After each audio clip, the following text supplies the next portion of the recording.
নমস্কার, কেমন আছেন সবাই? সহেলি অফিসিয়াল ব্লগে আর একটা নতুন ভিডিওর সঙ্গে আপনাদের স্বাগত জানাই।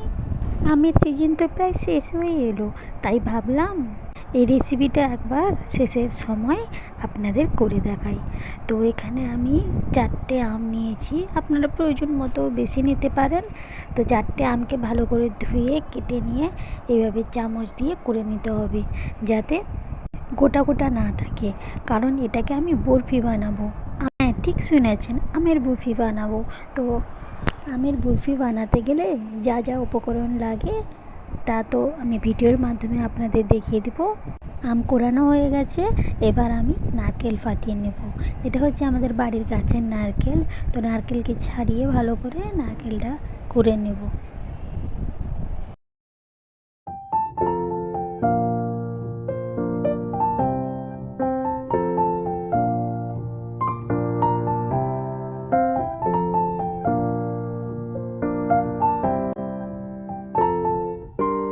কড়া গরম হয়ে গেলে ওতে প্রথমে নারকেল গুঁড়ো দিয়ে তার উপর সামান্য চিনি দিব, কারণ আমটা আমাদের বাড়ির গাছের আম। ওই যে একটা ভিডিওতে বলছিলাম না আম্রপালি আম, ওই আম।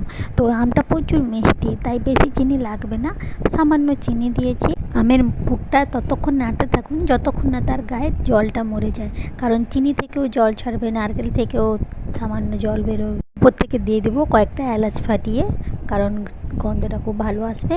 আর তারপর দিব বাদামের কুচি। বাদামগুলোকে ভালো করে শিলনোড়াতে বা মিক্সিতে হলে কি হয়, ভালো একদম গুঁড়ো হয়ে যায়। তাই আমি কি করেছি, এটাতে আস্তে আস্তে করে শিলনোড়াতে গুঁড়ো করেছি। তো বাদামটাও পরিমাণ মতো আপনারা দিবেন। তো যতক্ষণ ভালো করে নাড়তে থাকবেন, যতক্ষণ না ওই গায়ের জলটা মরে যায়, আর দেখবেন কড়া থেকে ছেড়ে দিচ্ছে পুরটা। যখন দেখবেন কড়া থেকে পুরটা ছেড়ে দিচ্ছে, তখন ওটাকে নামিয়ে নেবেন। বানিয়ে নিন খুব সহজ উপায়ে পাকা আমের বরফি। ভিডিওটা ভালো লাগলে অবশ্যই কমেন্টে জানাবেন এবং আমার এই ছোট্ট চ্যানেলটিকে সাবস্ক্রাইব করবেন, যাতে চ্যানেলটি একটু একটু করে বড় হতে থাকে। তো